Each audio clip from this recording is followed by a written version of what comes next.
नमस्कार। आज हम चक्रवृद्धि ब्याज के अनुप्रयोग के बारे में, कुछ अन्य प्रकार के अनुप्रयोग कैसे करते हैं, सूत्र के कुछ अन्य परिस्थितियों में कैसे उपयोग किया जाता है, इसके संबंध में समझेंगे।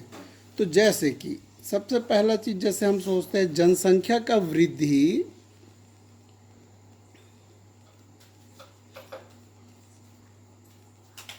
या कमी जब होता है तो चक्रवृद्धि ब्याज के उपयोग। दूसरा है किसी वस्तु की जो कीमत है वह कम अथवा अधिक होती है, उसका वृद्धि में किसी वस्तु के जो कीमत है उसका वृद्धि हो रहा है अथवा अवमूल्यन या कमी हो रहा है।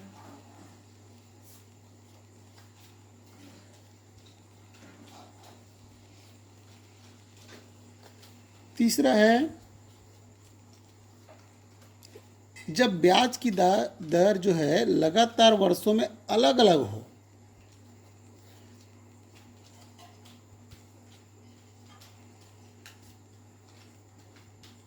अलग अलग हो, जब ब्याज की जो दर है वह क्या हो, लगातार जो वर्ष है उसमें अलग अलग हो, तो चक्रवृद्धि ब्याज का उपयोग किस प्रकार किया जाता है। तो सबसे पहले देखते हैं, यदि किसी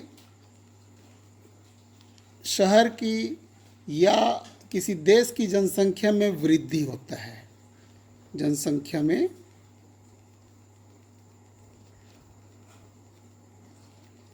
वृद्धि हो तो क्या होगा, सूत्र कौन सा सूत्र प्रयोग करेंगे, अभीष्ट जनसंख्या बराबर होगा वर्तमान जनसंख्या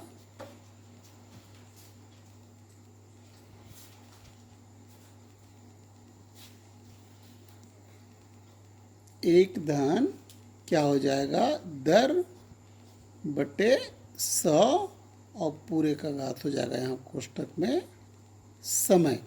इस सूत्र का हम प्रयोग करेंगे।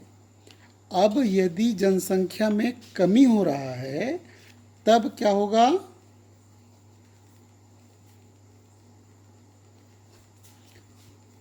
तब अभीष्ट जनसंख्या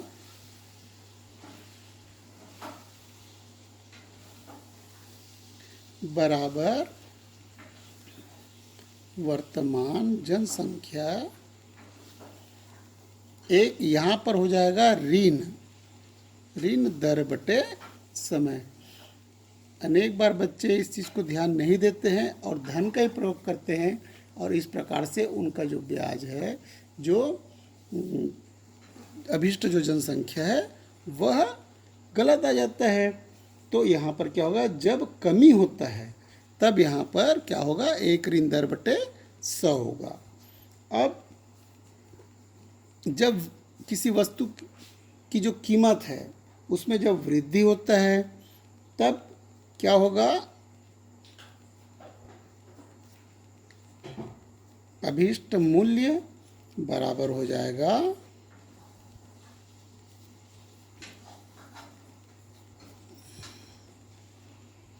वर्तमान मूल्य। जब ये क्या हो रहा है, वस्तु में वृद्धि हो रहा है, वस्तु की कीमत में वृद्धि हो रहा है, तो एक धन हो जाएगा दर बटे 100 और ये हो जाएगा समय।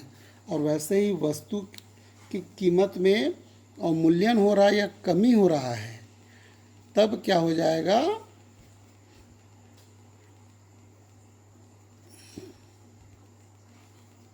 अभीष्ट मूल्य बराबर वर्तमान मूल्य, एक ऋण हो जाएगा दर बटे समय, दर बटे 100 और का घात क्या हो जाएगा, समय।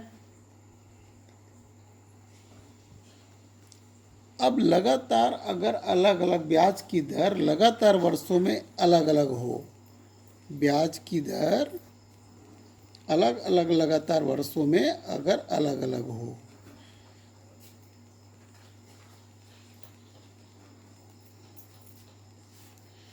तब क्या करेंगे, तब मिश्र धन ए बराबर हो जाएगा पी, एक धन ये हो जाएगा R1/100, एक धन ये हो जाएगा R2/100, एक धन R3/100। मतलब जितने वर्षों के लिए हमें पूछा गया है, अलग अलग वर्षों में अलग अलग दर को क्या करेंगे का गणना करेंगे। तो इस प्रकार से हम चक्रवृद्धि ब्याज के अनुप्रयोग करते हैं अलग अलग समय में अलग अलग सूत्र रखकर। यह जब कमी होती है तो हम यहाँ पर क्या लिखते हैं, ऋण का चिन्ह लिखते हैं। एक उदाहरण से एक प्रश्न ले लेते हैं। रुपये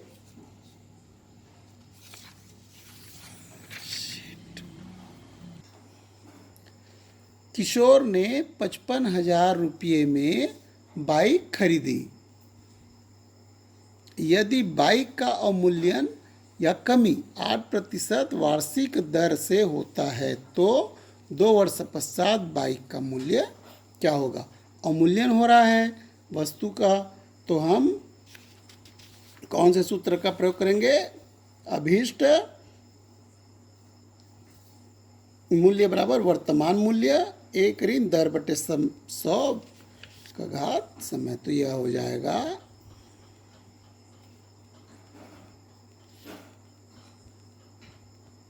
अभीष्ट मूल्य बराबर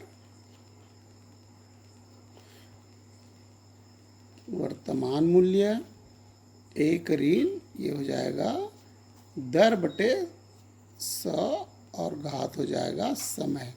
क्योंकि ये अवमूल्यन हो रहा है तो यहाँ पर वर्तमान मूल्य क्या है, वर्तमान मूल्य है 55,000 रुपये और दर है 8%। तो कितने वर्ष पश्चात हमें मूल्य ज्ञात करना है, 2 वर्ष पश्चात।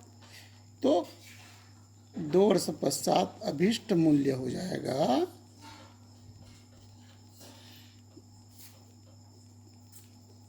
55,000 एक ऋण 8/100 और घात हो जाएगा 2। तो बराबर हो जाएगा 55,000 और ये हो जाएगा 4 दूनी 8 और 4 दूनी 4 पंचे। तो ये हो जाएगा एक ऋण 2/25 का घात 2 बराबर होगा ये 55,000 और 25 से कम 25 में 2 घटा दिए तो 23/25 का घात 2 बराबर होगा 55,000 गुनी 23/25 23/25। जब इसको हल करेंगे तो ये क्या हो जाएगा 88 गुनी 23 गुनी 23 बराबर हो जाएगा 46,552 रुपये। इसका अभीष्ट 2 वर्षों के पश्चात अभीष्ट मूल्य होगा, क्योंकि वस्तु का जो मूल्य है बाइक का मूल्य कम हो रहा है। तो इस प्रकार से हम अवमूल्यन होने पर चक्रवृद्धि ब्याज का सूत्र रखकर उपयोग करके हम वस्तु का मूल्य ज्ञात कर सकते हैं। धन्यवाद। Don't let me down.